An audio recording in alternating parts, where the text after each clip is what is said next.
Oke, nanti di setiap sesi akan ada tanya jawab. Jadi bagi Bapak Ibu yang ingin bertanya, silahkan tulis di kolom chat atau klik tombol raise your hand. Nanti juga di tengah sesi akan ada kuesioner terkait dengan webinar ini. Dimohonkan bagi Bapak Ibu untuk sekalian mengisi kuesionernya. Jadi langsung saja kita ke speaker yang pertama. Assalamualaikum Pak Dito, apa kabar? Waalaikumsalam warahmatullahi wabarakatuh. Pagi Mbak Zara, alhamdulillah sehat. Alhamdulillah baik. Apakah ada yang ingin Bapak sampaikan sebelum webinar ini dimulai? Mungkin nanti langsung saja. Jadi Baik. terima kasih untuk waktunya. Jadi silakan kalau emang dari mulai nanti saya langsung start. Baik, kalau begitu kita langsung mulai aja ya Pak. Oke. Selamat pagi. Selamat ketemu lagi Bapak Ibu sekalian. Terima kasih untuk kehadirannya hari ini. Jadi untuk kesekian kalinya nanti ini yang kedua ya. Yang kedua ini kami dari Kantor dan Evoral itu bertemu lagi dengan Bapak Ibu untuk memberikan presentation terkait bagaimana tentang IoT. Nah, fokus hari ini kita akan bicara tentang bagaimana step by step melakukan proses IoT di dalam perusahaan. Jadi ini kami temui di beberapa perusahaan, baik itu yang sudah jadi klien kami maupun yang masih belum. Itu yang ditanyakan umumnya adalah apa sih yang harus saya mulai. Jadi apa langkah pertamanya itu mau ngapain, seperti itu. Nah ini tujuan webinar kita hari ini. Semoga bisa mendapatkan gambaran baik dari sisi strategik maupun nanti secara praktek akan saya dibantu dengan Mas Sardian akan menunjukkan bagaimana melakukan secara step by step prakteknya. Baik Bapak Ibu, sedikit kita melakukan flashback mengenai materi kita sebelumnya. Jadi fokus kita yang pertama kemarin adalah tentang Smart Industry 4.0. Jadi di Smart Industry 4.0 salah satunya adalah kita bicara tentang IoT. Jadi bagaimana dari data di IoT, data dari mesin ataupun dari, saya kasih cluster pointer dulu ya. Oke, bagaimana data dari mesin itu bisa kita gunakan, kemudian kita olah dan menjadi insight information yang Bapak Ibu butuhkan. Nah, pertanyaan berikutnya adalah lalu apa nextnya? Jadi setelah ini adalah gambaran apa sih yang harus dilakukan dari tahapan-tahapan tersebut. Izinkan saya sedikit merangkum. Jadi kalau secara garis besar itu ada 5 atau 6 poin, bahkan ada beberapa yang memang kalau dari studi itu menuliskan sebagai 10 poin utama. Jadi yang pertama, salah satu yang kalau saya summary dalam 5 besaran itu adalah pertama tentang objektif. Jadi objektif itu nanti kita bicara mengenai apa tujuannya, apa fokus yang mau diambil. Yang kedua adalah nanti mengenai komponen. Jadi kalau komponen ini akan berhubungan dengan objektif. Dari objektif yang ada, tentunya kita akan tahu kebutuhan kita apa. Dan kita tahu kemampuan daripada perusahaan di mana. Nah, baru yang ketiga, kita akan bicara tentang prototyping maupun implementation.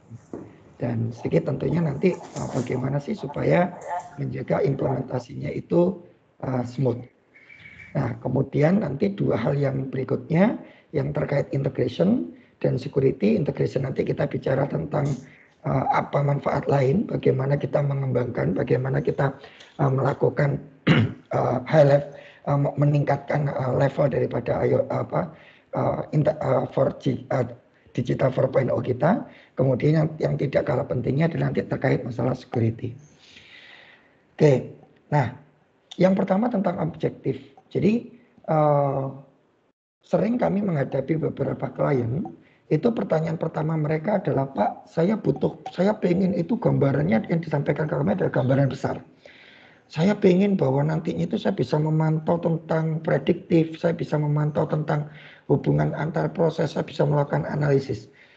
But once kita akan diskusikan sebetulnya fokusnya kemana, itu masih terkadang tidak didapatkan di sana. Jadi Bapak Ibu, digital 4.0 atau kita kalau bilang transformasi di dalam dunia digital itu bukanlah membalik tangan, yang perlu diingat. Jadi ini adalah journey. Karena ini journey tentunya kita butuh step. Step pertama adalah objektif. Tentukan objektif pertama yang Bapak Ibu itu ambil akan apa. Apakah nanti objectivity adalah sebuah bisnis case tertentu yang akan diambil. Sebagai contoh, kalau di manufaktur, misalnya kita bicara manufaktur, itu biasanya ada 4 hal di sini contohnya. Jadi ada yang bicara tentang enterprise asset. Jadi kalau enterprise asset itu contoh yang sempat kami ketahui adalah bagaimana mereka akan memantau kondisi asetnya. Bagaimana mereka akan memantau performa daripada asetnya. Aset-aset itu mesin-mesinnya. Nah kemudian tentunya dari aset tersebut yang kedua diharapkan tentunya dengan adanya maintenance kita membutuhkan prediktif. Di antaranya prediktif adalah contoh simpel, misalnya untuk mesin. Pada mesin itu kita memasang IoT berupa sensor getar. Dari getar tersebut kita akan tahu bahwa kapan estimasi bahwa mesin ini butuh melakukan perbaikan. Atau bahkan kita punya prediksi kapan terjadi namanya downtime terhadap mesin. Nah, tentunya dengan ini nanti biasanya fokusnya adalah tujuannya adalah mengurangi downtime, jangan sampai mesin mati mendadak sehingga mengganggu ke proses produksi. Contoh keempat adalah tentang industrial automation. Jadi kalau industrial automation, proses automation ini boleh dibilang bicaranya sudah terkadang antar mesin to mesin ya Bapak Ibu. Jadi nanti bagaimana setting optimum daripada tiap proses yang ada di perusahaan sehingga mengurangi manual ataupun mendapatkan the best setting, the best setup sehingga antara input dan output itu kita bisa mendapatkan posisi yang terbaik. Dan yang terakhir biasanya yang keempat itu contohnya adalah kita di energy management. Nah, tidak dipungkiri bahwa sekarang kebutuhan energi tentunya besar, namun fokus perusahaan tentunya adalah cost-nya seminimal mungkin, tetapi kita ingin menggunakan output yang optimum. Salah satunya di sisi energy management. Bagaimana nanti IoT itu bisa membantu Bapak Ibu, misalnya untuk melakukan efisiensi, melakukan tidak terjadi namanya loss of energy di sini. Salah satunya mungkin kita memasang namanya automation IoT, di mana untuk menentukan kapan mesin ini bergerak dengan full capacity, medium capacity, maupun sampai dengan low capacity-nya. Itu salah satu contoh. Ini kalau kita bilang di smart manufacture, karena hari ini memang kita bicara sisi smart manufacture.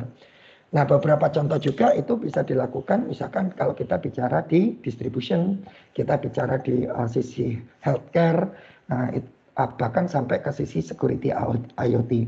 Nah, itu sebagai contohnya. Jadi, secara simpulan, tentukan dulu first objective. Apa yang paling utama yang Bapak ingin lakukan? Apa yang ingin dibaca?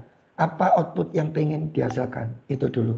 Jadi bukan start big, kita bisa mulai dari start small atau kita bisa mulai dari sesuatu yang fokus. Oke. Nah, berikutnya kalau sudah kita mengetahui tentang objektif kita, tentu kita kembali ke komponen. Nah, saya bagi ke komponen itu sebetulnya ada 2 hal. Yang pertama gini. Yang pertama adalah tentukan dari objektif tersebut, lalu apa yang kita butuhkan komponennya. Dan yang kedua adalah knowing your existing tools, mesin atau aset. Jadi lakukan inventarisasi tentang aset ini. Nah, apa kebutuhannya? Kebutuhan demikian.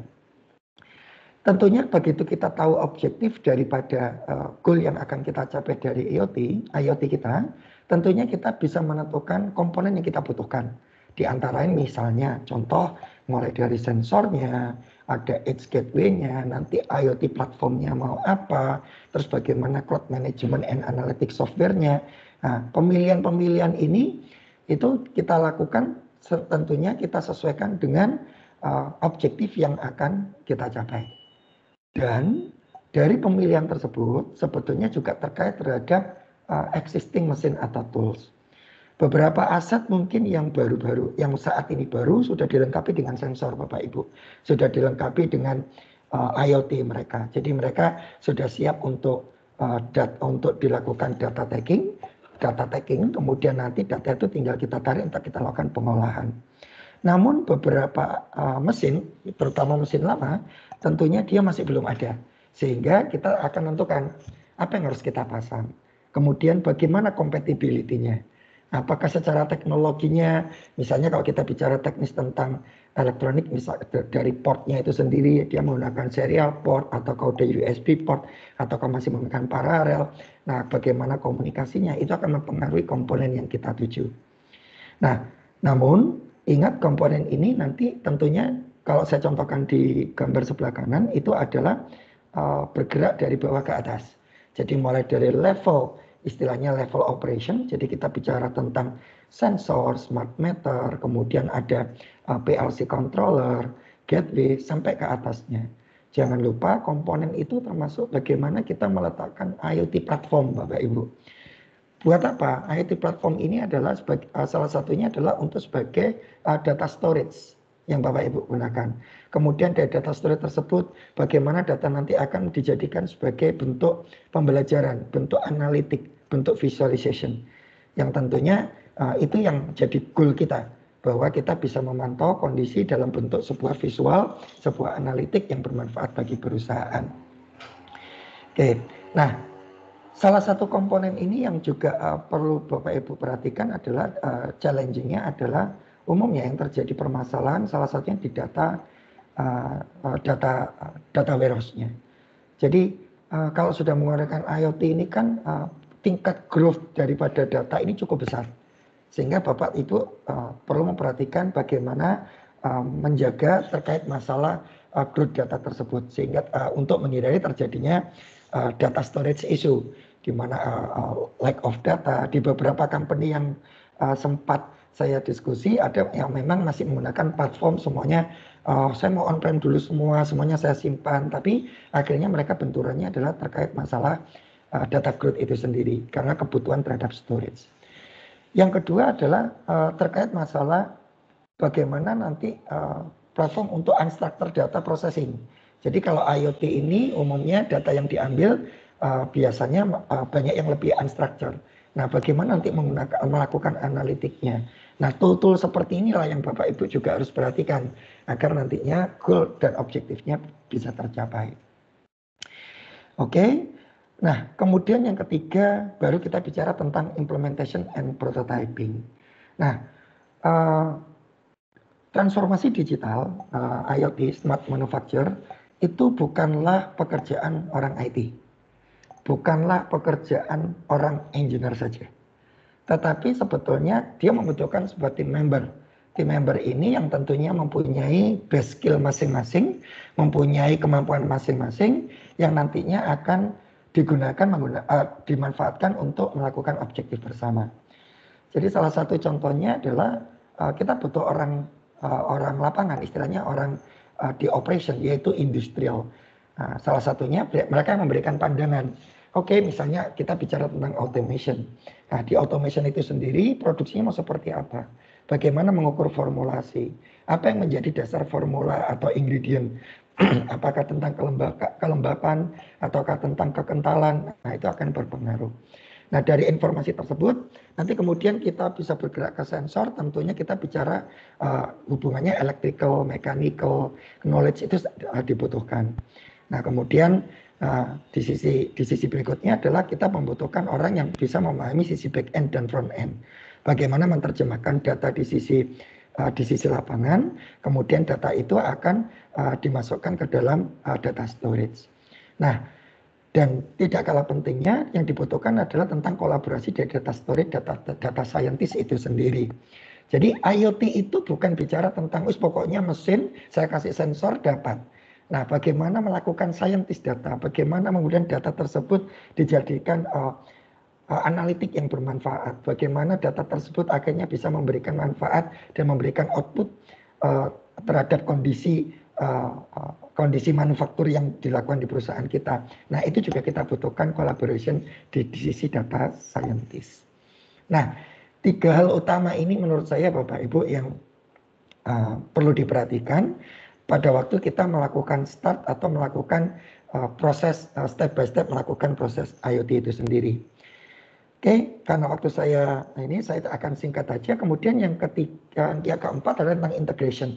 Jadi kalau integration kita mau leverage daripada IoT kita, kita bisa mengembangkan, apakah kita menggunakan machine learning, ataukah kita akan kembangkan sampai ke edge computing, maupun kita akan menggunakan cognitive IoT-nya. Jadi mana ini yang ditentukan, tentunya kembali ke objektif daripada perusahaan. Dan yang terakhir yaitu terkait security, bagaimana kita menjamin bahwa data security breach-nya itu bisa kita jaga tidak terjadi. Baik nanti kita ingin secara GDPR, maupun kita melakukan endpoint security, maupun nanti dibutuhnya encryption. Nah, security ini baik di security di back data, di sisi data, maupun dari sisi sensor. Sensor sampai level sensor itu pun dia bisa mempunyai security yang perlu kita perhatikan. Gitu. Oke, mungkin itu ya Mbak Zara. Saya takut nanti waktunya saya lebih panjang lagi karena akan lebih bagus nanti lebih ke praktek dengan nanti tim kami dibantu dengan tim Everal dan Avantek dengan Mas Hardian. Tapi mungkin kalau ada pertanyaan dari sesi pertama ini, silakan Bapak Ibu. Iya, jadi bagi Bapak Ibu yang ingin bertanya boleh diketik di kolom chat atau langsung ini raise your hand. Baik, ini ada satu pertanyaan Bapak dari Yusni Wicaksono. Kebetulan namanya sama Bapak. Selamat pagi. Gitu. Selamat pagi, saya mau tanya, saat ini di tempat saya sudah ada beberapa data dari PLC. Bagaimana cara saya bisa menggunakan fasilitas yang ada di Azure untuk kebutuhan analytics? Oke, jadi terima kasih Pak Yusni. Jadi dengan data yang sudah ada itu tadi, tentunya yang kita butuhkan adalah kita melakukan warehousing, Mbak.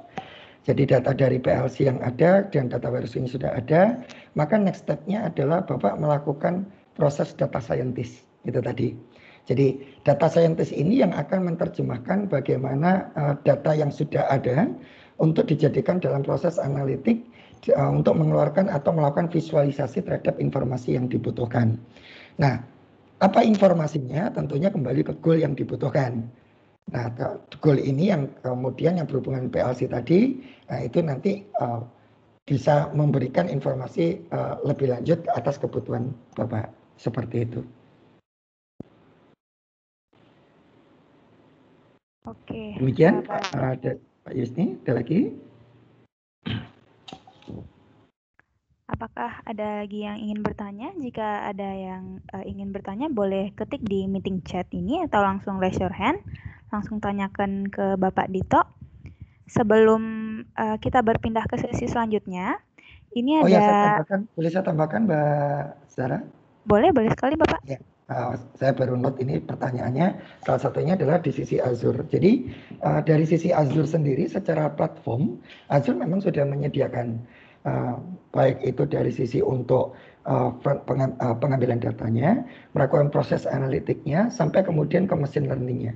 Nah, penentuan platform inilah yang nanti tentunya Bapak Ibu akan sangat membantu, memudahkan, sehingga tidak lagi semuanya itu harus istilahnya dipikirkan sendiri. Nah, dari platform ini nanti informasi itu akan dibawa ke data visualization yang nantinya akan menjadi analitik yang Bapak Ibu butuhkan. Itu sedikit tambahan dari saya, Mbak Zara. Baik. Oke, apa ada pertanyaan lagi? Mungkin sebelum kita ke sesi berikutnya, ini saya ada kuesioner mengenai webinar kita pagi ini. Mohon diisi bagi Bapak dan Ibu sekalian. Nanti atau di akhir sesi acara juga bisa diisi. Apakah ada lagi pertanyaan untuk Bapak Dito? Oh, ada Bapak. Oke, dari Pak Brian, Pak Dito, untuk proses analitik data visualisasi tersebut, apakah perlu di-customize oleh engineer data scientist atau bagaimana?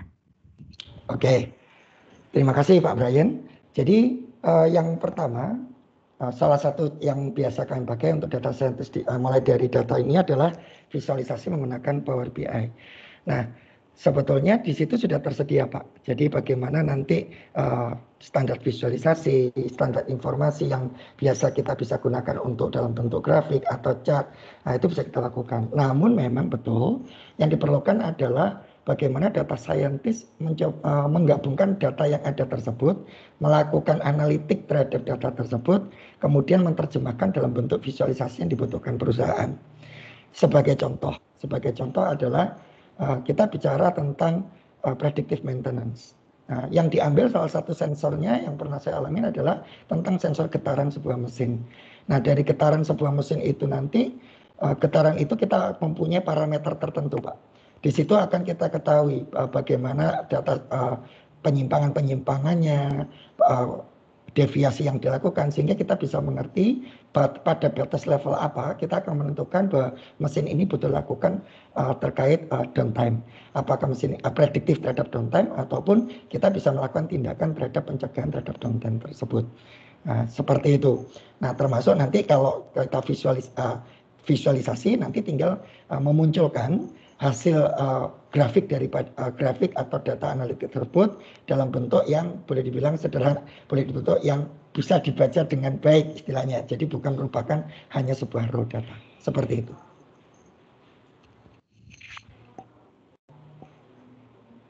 Oke, ada tambahan lagi Bapak dari Bapak Isni Wicaksono. Mohon maaf, ada pertanyaan tambahan. Data yang dari PLC ini kan strukturnya berbeda-beda. Hal pertama, apa yang harus kami lakukan agar datanya bisa digunakan untuk optimasi atau preventif? Oke, ini saya assume kalau data PLC umumnya kan data dari proses produksi ya, manufakturnya ya. Proses biasanya tidak lebih bukan ke sisi maintenance. Jadi kalau untuk data PLC betul Pak. Jadi begitu strukturnya berbeda, di situ nanti adalah fungsi salah satu yang di IT platform tadi, yang di Azure-nya salah satunya, itu melakukan yang namanya data analitik atau dilakukan pembelajaran dari unstructured data. Nah, dari pembelajaran tersebut, sistem istilahnya kita memberikan kemampuan kepada sistem untuk mengetahui di mana titik-titik terjadinya yang namanya proses normal, proses tidak normal, atau kan proses di bawah normal.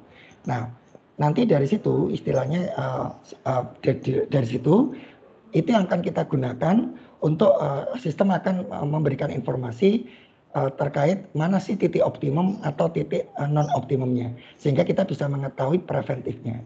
Atau salah satunya adalah kita juga bisa mempunyai namanya setting parameter terhadap berapa levelnya. Jadi mana itu level normal, mana itu yang level tidak normal atau batasan deviasinya. Seperti itu. Namun karena pertanyaannya cenderung terkait perbedaan structure, maka untuk unstructured data tentunya ini akan bergeraknya ke sisi machine learning.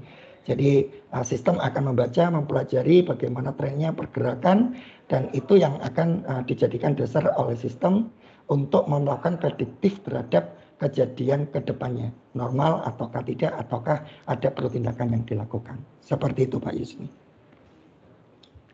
Oke, baik. Apakah Pak Yusni cukup dengan Ada jawaban? pertanyaan berikutnya? Ada Bapak masih dari Pak Brian dan ada lagi dari Bapak Fitra, tapi mungkin kita ke Bapak Brian dulu. Untuk pertanyaan dari Pak Brian, berarti ada baiknya kita untuk punya scope tertentu dahulu ya. Apakah tiap PLC atau mesin tertentu punya bahasa sendiri yang berbeda-beda, membutuhkan keterampilan khusus, dalam arti tidak semua data scientist bisa handle data dari mesin? Oke, good question Pak Brian. Jadi betul Pak.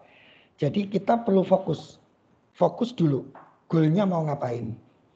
Let's say kita bicara bahwa goal kita adalah tentang preventif atau predictive maintenance. Apa fokusnya? Fokus kita adalah terhadap sebuah mesin misalnya. Mesin ini yang menjadi indikator apa? Apakah dari kecepatan putar, ataukah dari getaran misalnya. Nah, itu kita fokuskan. Kemudian apakah tiap PLC punya bahasa sendiri?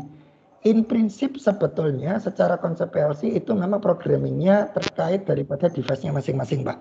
Nah pertanyaannya memang adalah apakah device ini bisa open kemudian bisa dibuka sehingga diambil datanya. Nah ini memang biasanya terkait masalah regulasi, terkait masalah ketersediaan daripada vendor Bapak sebelumnya apakah melakukan open terhadap hal tersebut.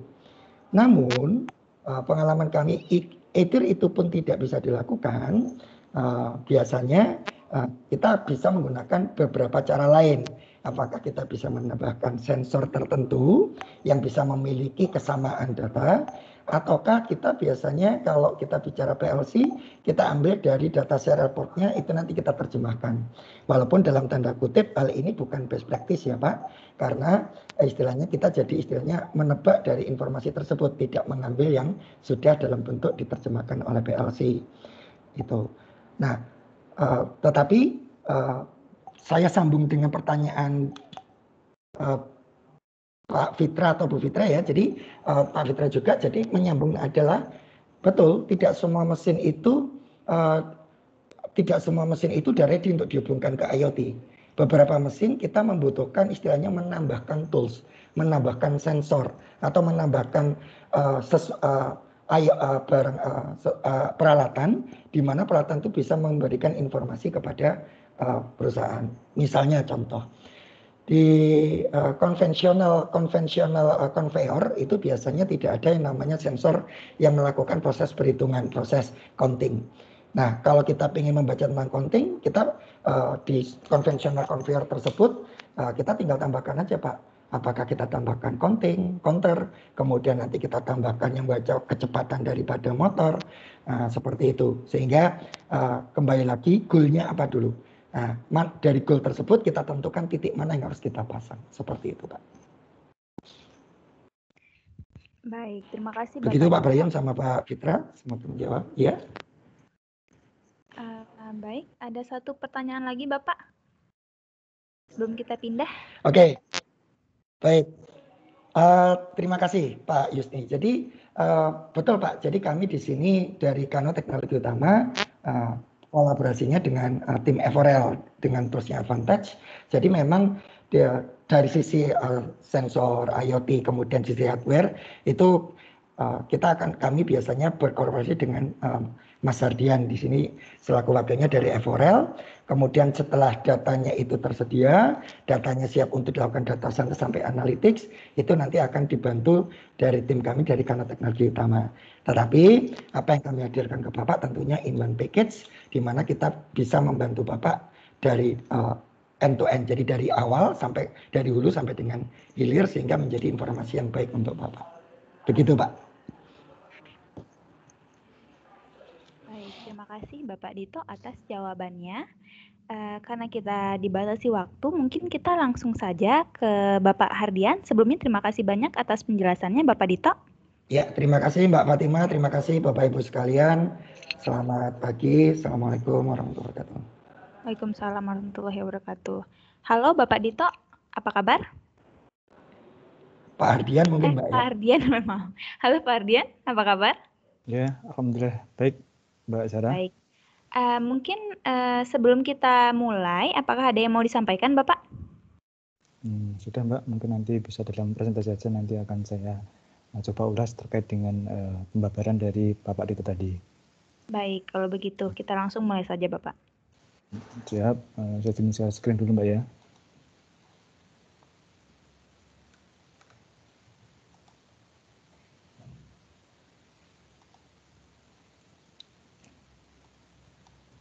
Halo Mbak, bisa kelihatan untuk ya, sudah kelihatan. Oke, sebelumnya Assalamualaikum warahmatullahi wabarakatuh. Sekali lagi saya ucapkan kepada Bapak Ibu ataupun rekan-rekan yang hadir pada webinar pagi hari ini, menyambung dari ulasan dari Bapak Dito yang terkait dengan masalah digital transformasinya. Ini nanti saya akan lebih ke arah bagaimana nanti menggunakan sebuah device untuk dibaca datanya dan nanti akan kita visualkan menggunakan Azure dan Power BI.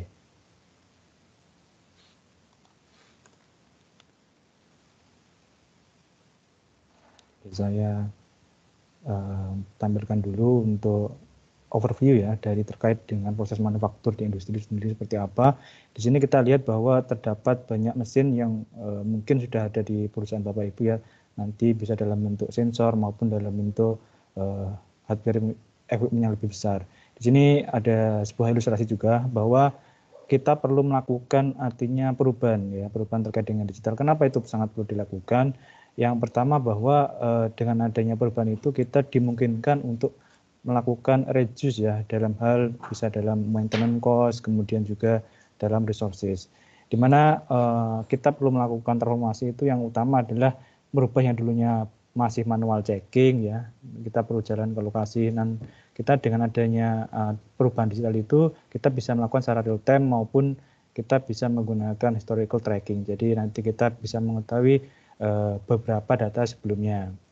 Kemudian adalah dengan adanya IoT itu sendiri yang bisa kami lakukan kesimpulan juga ada 3 bagian ya terkait dengan IoT itu sendiri. Yang pertama adalah sensor, tadi sudah dijelaskan secara gamblang oleh Bapak Adito. Kemudian adanya internet ya, internet tidak lepas dari istilahnya IoT sendiri. Dan yang utama adalah data, di mana data ini akan nanti kita proses dalam hal analitik, bisa nanti menggunakan machine learning dan hasilnya bisa kita lakukan sebagai predictive analytic. Dan di sini kita dijelaskan bahwa adanya autonomous decision making yang utama adalah berkaitan dengan predictive analisisnya tadi.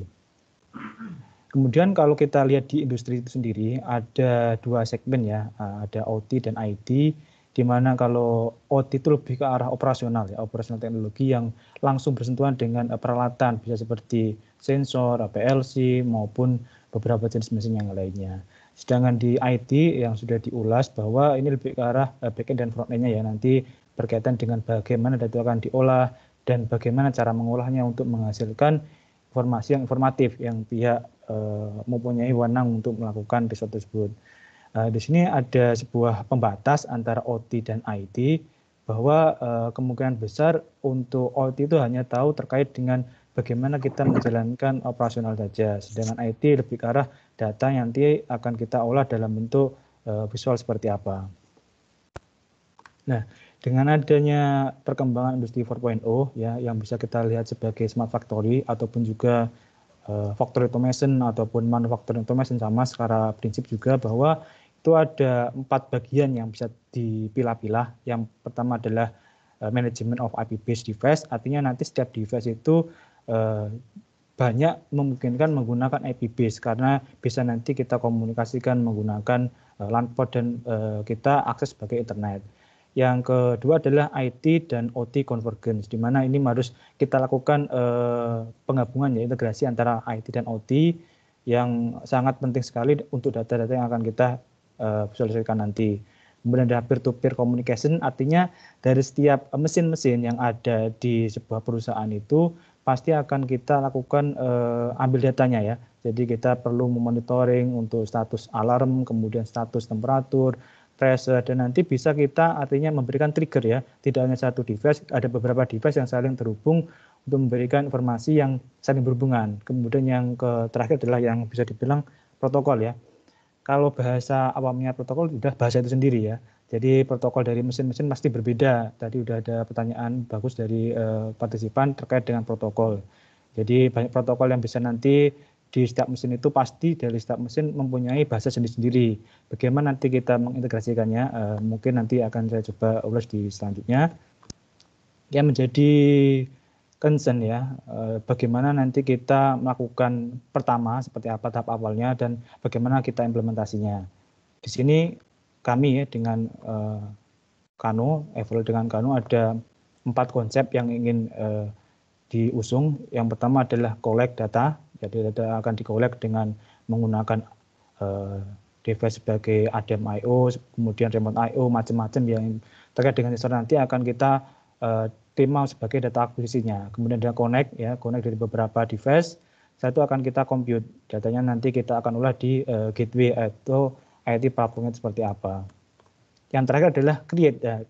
Ini create adalah yang paling riskan ya. Jadi soalnya kita bilang sebagai data-data ini akan kita berikan sebagai informasi informatif ke pihak manajemen seperti apa datanya.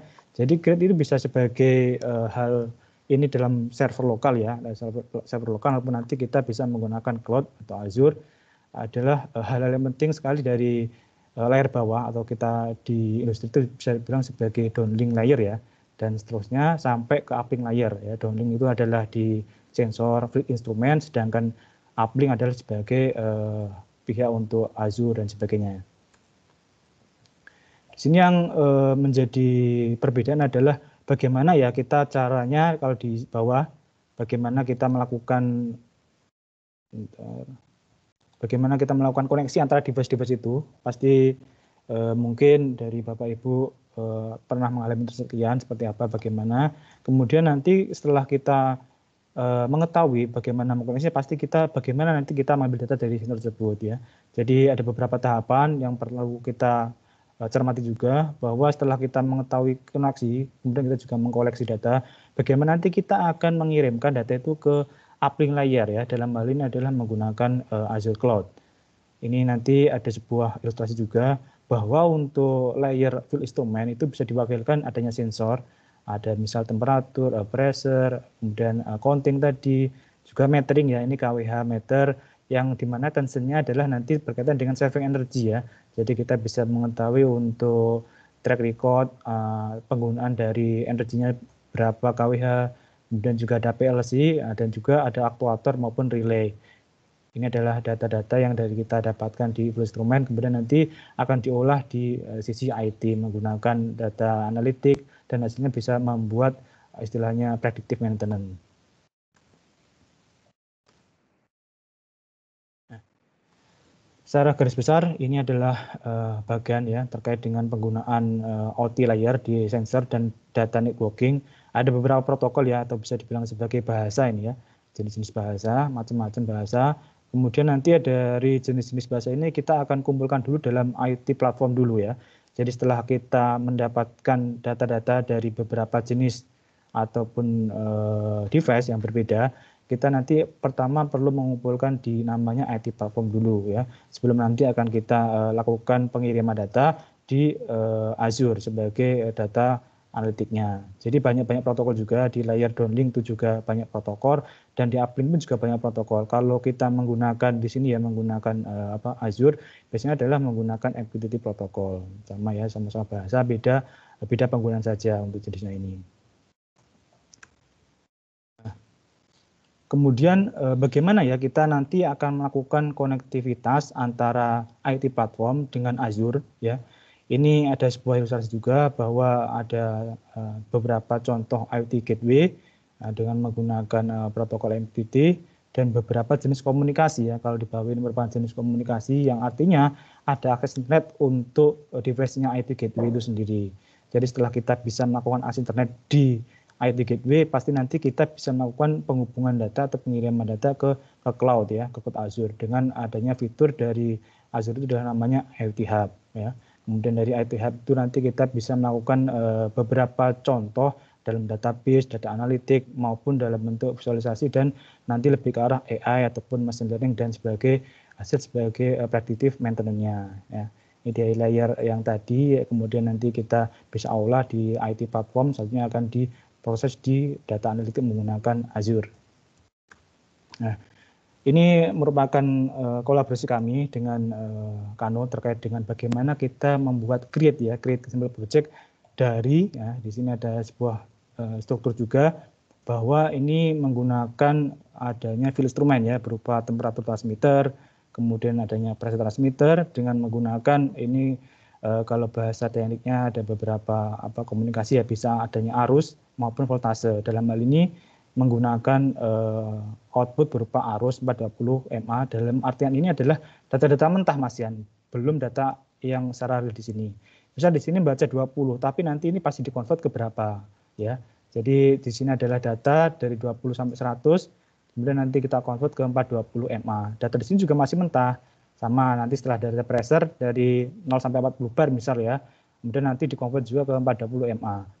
Jadi setelah nanti data di-convert di sini, kita bisa melakukan data akuisisi, artinya mengumpulkan beberapa data raw atau raw data ya, berkaitan dengan penggunaan dari field instrument. Selanjutnya dari raw data ini kita di sini menggunakan remote I/O yang berbasis wireless ya untuk melakukan data akuisisi juga. Namun di sini juga dalam hal ini, dalam kasus ini, selain data akuisisi juga bisa digunakan sebagai terkait dengan monitoring data. Artinya seperti apa? Data di sini juga bisa dirubah langsung ke data jadi, data mentah. Artinya data mentah tadi kita rubah ke dalam data yang sudah matang. Artinya kita ketika di sini baca 4, ketika di sini baca 20 Celsius, di sini sudah sebagai 20 Celsius. Dari ini ada konversi data, ada konversi data terlebih dahulu. Nah, selanjutnya ada di bawahnya, ada di sebelah kanan juga. Ini merupakan device power meter yang menggunakan protokol Modbus ya dengan serial port, biasanya menggunakan serial 485, nanti bisa langsung dihubungkan ke IoT gateway. Nah, dari IoT gateway ini kita menerima beberapa input dari I/O ya, I/O device maupun langsung dari sensor berupa power meter. Dari I/O yang sudah kita kelola atau kita olah tadi, nanti bisa kita gabungkan juga di dalam sebuah I/O gateway. Setelah dari I/O gateway nanti kita perlu melakukan pendeskripsian data ya. Jadi data-data itu akan kita beri address untuk data yang akan masuk ke dalam Azure-nya seperti apa. Ya, setelah kita berikan address nanti dan kita akan pilih menggunakan komunikasi langsung dikirim datanya ke Azure ya. Di sini banyak fitur Azure juga. Yang pertama adalah kita pasti membuat sebuah IoT Hub dulu. Penjembatannya antara IoT Gateway dengan Azure sendiri seperti apa. Selanjutnya setelah kita melakukan pembuatan data dan device di IoT Hub, nanti kita bisa melakukan terkait dengan bagaimana kita akan membuat sebuah proses visual ya. Di sini dibantu dengan adanya Power BI. Power BI ini mendapatkan data berupa result API ya. Jadi banyak-banyak data yang bisa digunakan, bisa dari stream analytic job yang ini sudah include di di Azure, kemudian juga nanti bisa kita langsung lakukan visualisasi. Dan di sini juga disediakan ya banyak fitur terkait dengan penggunaan dari bagaimana nanti kita akan create terkait dengan data berupa gambar ya, bisa berupa tabel maupun berupa grafik dan sebagainya. Kemudian saya coba close dulu, izin untuk share screen terkait dengan kolaborasi ini. Dari bagaimana pembuatan dari sensor bawah, dari field instrument sampai ke Power BI kami usahakan.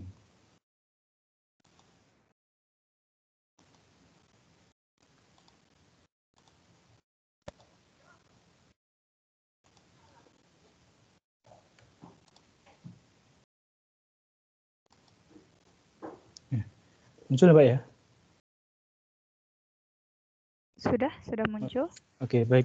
Ini merupakan software yang tadi di sebagai IoT Gateway ya. Tadi ada yang di tengah menggunakan Adam 3600 merupakan sebuah device IoT Gateway. Di sini kita perlu membuat create project terlebih dahulu. Ya, setelah kita create project, nanti kita perlu mendeskripsikan seperti apa ya. Di sini misal projectnya saya create project gitu aja ya. Nah, setelah kita membuat create project, kita perlu melakukan device apa yang kita gunakan saat ini ya. Di sini saya pilih. Saya menggunakan device IoT Gateway Adam 3600. Setelah itu kita tentukan jenis IP-nya berapa.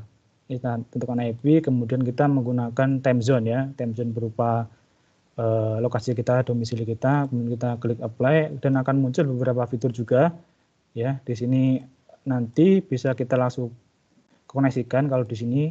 Ini merupakan I/O board ya. I/O board yang dimana ini berfungsi sebagai sama juga sebagai remote I/O ya. Di sini ada yang berupa analog, berupa digital maupun berupa digital output.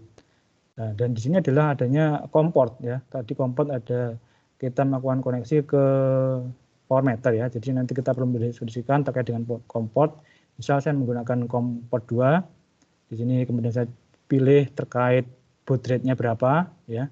Kita menggunakan baud rate 900, kemudian kita klik untuk data bit, stop bit dan parity-nya. Tergantung nanti kita konfigurasi di power meter-nya ya. Ini yang pertama terkait dengan konfigurasi di power meter. Setelah itu nanti kita klik apply ya. Kemudian dari apply nanti akan muncul ini tanda yang sudah hilang, yang disable-nya. Kita perlu menambahkan device-nya. Misal di sini menggunakan banyak produk band juga ya, katakanlah ini yang general, kita menggunakan Modbus, menggunakan protokol Modbus ya. Kemudian kita perlu memasukkan untuk edit number-nya berapa. Di sini saya menggunakan 1 misal. Pak Hardian, mohon maaf, boleh tolong dibesarkan suaranya? Oh ya, Mbak. Ya, mikrofonnya didekatkan. Oke. Ini terkait dengan nanti berkaitan pembuatan terkait di sisi layer OT-nya. Kemudian nanti setelah itu kita perlu melakukan kolaborasi ke atas ya. Seperti apa kolaborasi ke atas? Nanti kita menggunakan ini ya, menggunakan apa namanya sebuah cloud. Di sini banyak cloud ya. Ini kita menggunakan Azure. Kemudian nanti kita centang untuk jenisnya. Ada macam juga, ada menggunakan device ID maupun menggunakan connection string. Di sini saya menggunakan connection string karena lebih mudah, tinggal kita copy paste dari IoT Hub yang kita buat, langsung nanti kita selesai jadi ya. Mungkin ini saya lebih enak untuk tunjukkan yang sudah ada. Nah, ini setelah kita buat ya, setelah kita buat ketemu data, kemudian kita perlu melakukan bagaimana nanti kita inputting data ke Azure ya. Ini merupakan data inputting ke Azure. Nah, di sini kita menggunakan connection string ya. Ini saya menggunakan connection string dengan data yang sudah saya dapatkan di Azure. Ini data yang nanti kita setting di layer OT-nya. Kemudian bagaimana kita melakukan setting di layer Azure ya. Saya coba close dulu.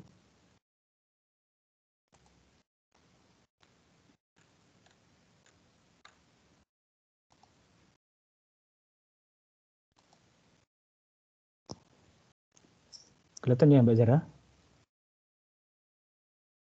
Iya kelihatan Pak.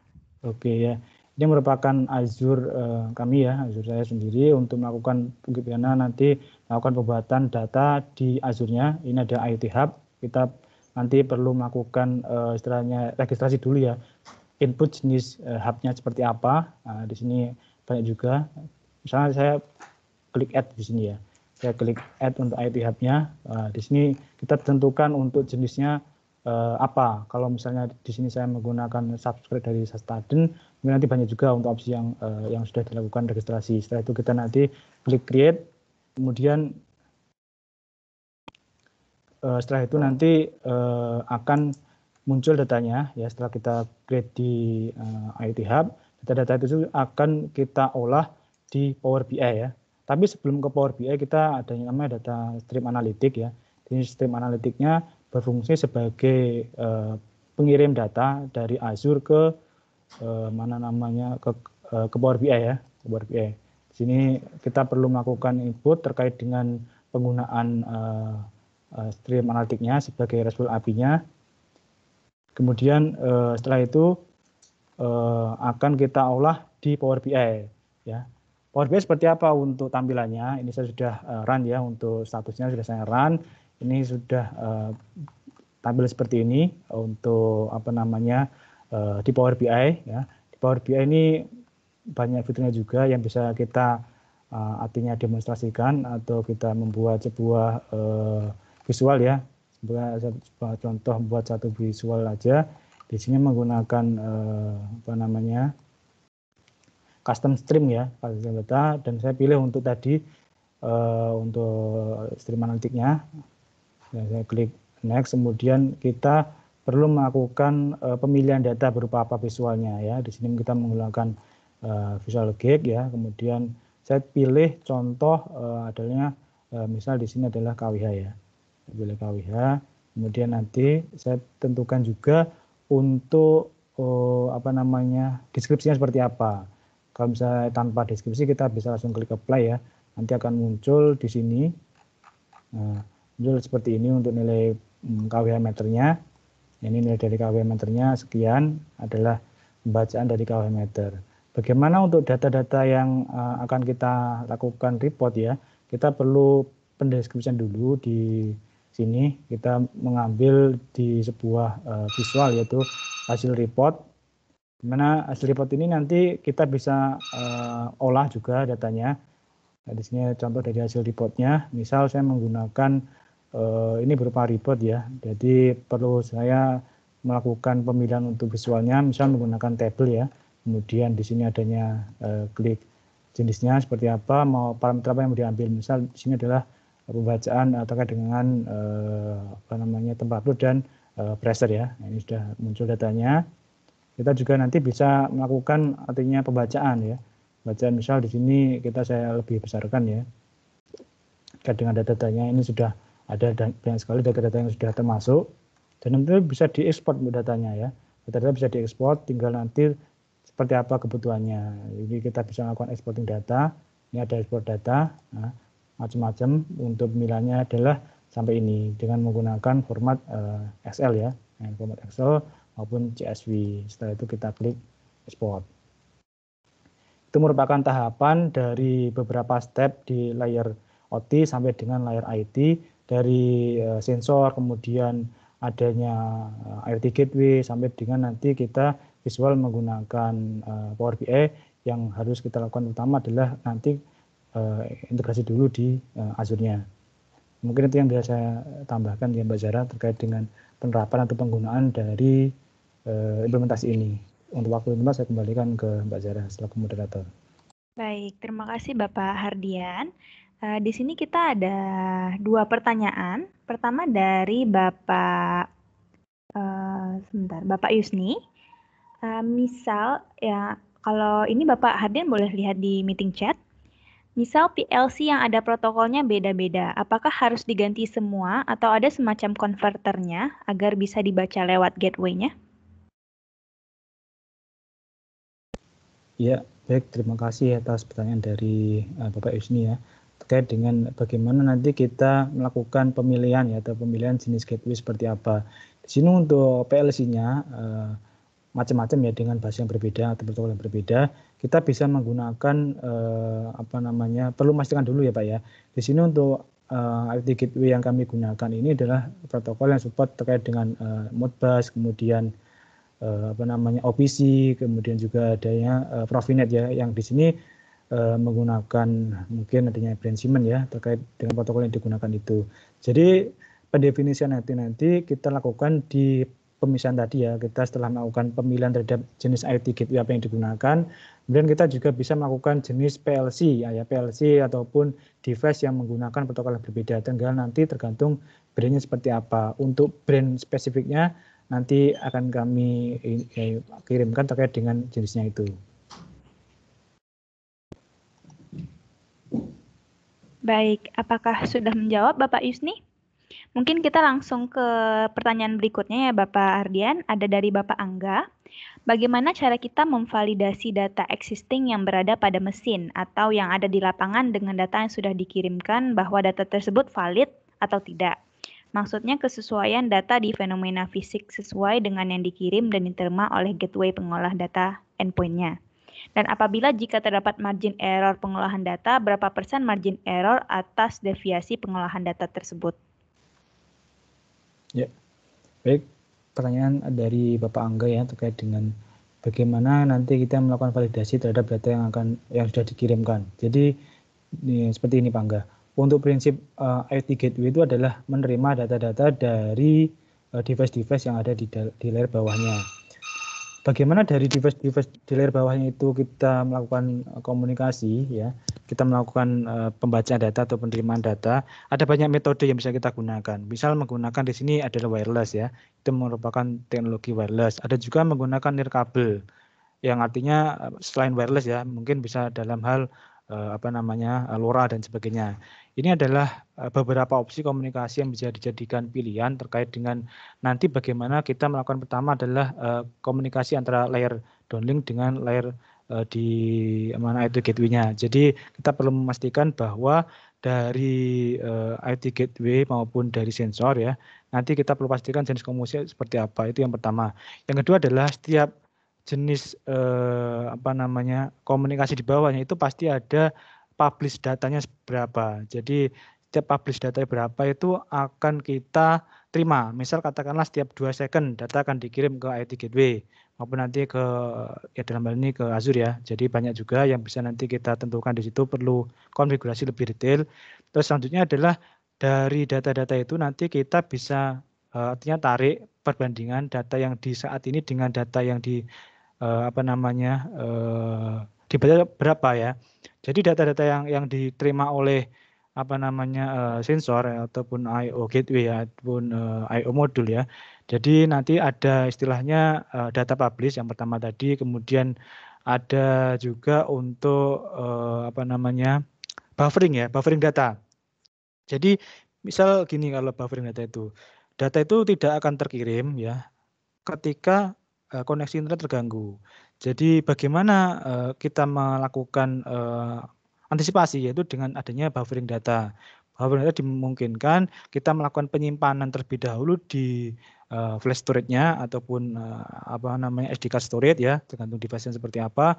Dari setelah nanti untuk koneksinya akan terkirim, jadi data akan terkirim juga. Jadi meskipun ada istilahnya delay terkait dengan pengiriman, artinya delay dalam hal ini adanya kegangguan untuk komunikasi ya. Nanti bisa langsung dilakukan pengiriman apabila data sudah akan kembali normal seperti biasanya. Mungkin itu Mbak Fatimah yang bisa jawab terkait dengan pertanyaan dari Bapak Angga. Baik, mungkin kita langsung ke pertanyaan berikut Bapak dari Bapak Fitra.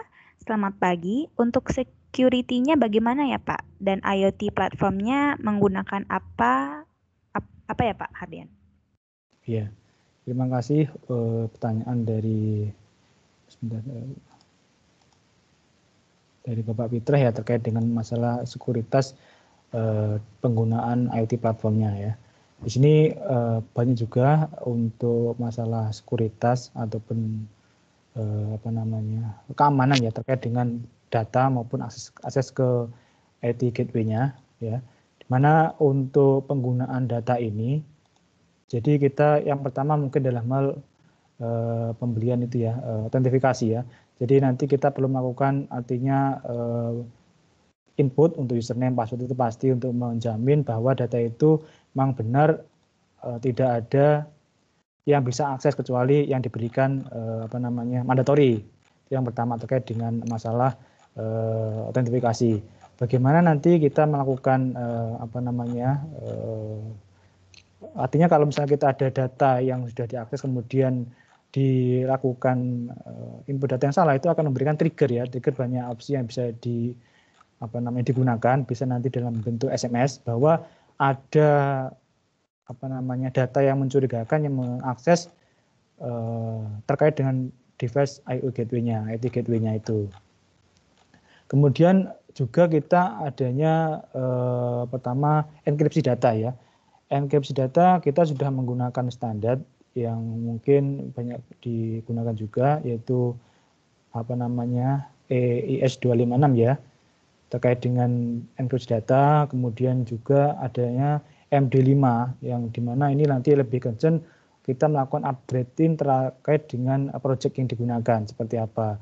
Juga kita lengkapi untuk IoT gateway ini dengan adanya VPN juga, bahwa kita bisa melakukan VPN terkait masalah kemudian masalah transmisi datanya, dan banyak juga terkait hal-hal yang bisa nanti kita terapkan juga. Dalam hal ini untuk aksesnya kita sudah menggunakan itu ya HTTPS ya, yang sudah enkripsi juga terkait nanti kita akses ke web service-nya.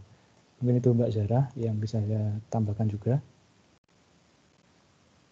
Baik, terima kasih Bapak Hardian atas informasi dan penjelasannya. Saya rasa kita sudah berasa di akhir sesi. Saya harap webinar ini dapat bermanfaat. Sebelumnya, bagi Bapak dan Ibu, silakan isi webinar feedback-nya. Berikut saya kirimkan link feedback-nya. Jadi webinar feedback ini akan sangat berguna bagi kami untuk melakukan webinar berikutnya. Sekali lagi terima kasih kepada para speaker, terima kasih kepada Bapak Dito dan Bapak Hardian, dan juga para partisipan yang telah hadir hingga akhir acara. Kalau ada pertanyaan dari Bapak dan Ibu di lain waktu mengenai ERP atau IT solution for specific industry atau mungkin mengenai tema kita kali ini, bisa email saya atau email Dikano. Berikut saya cantumkan juga untuk email saya. Sebentar. Di email.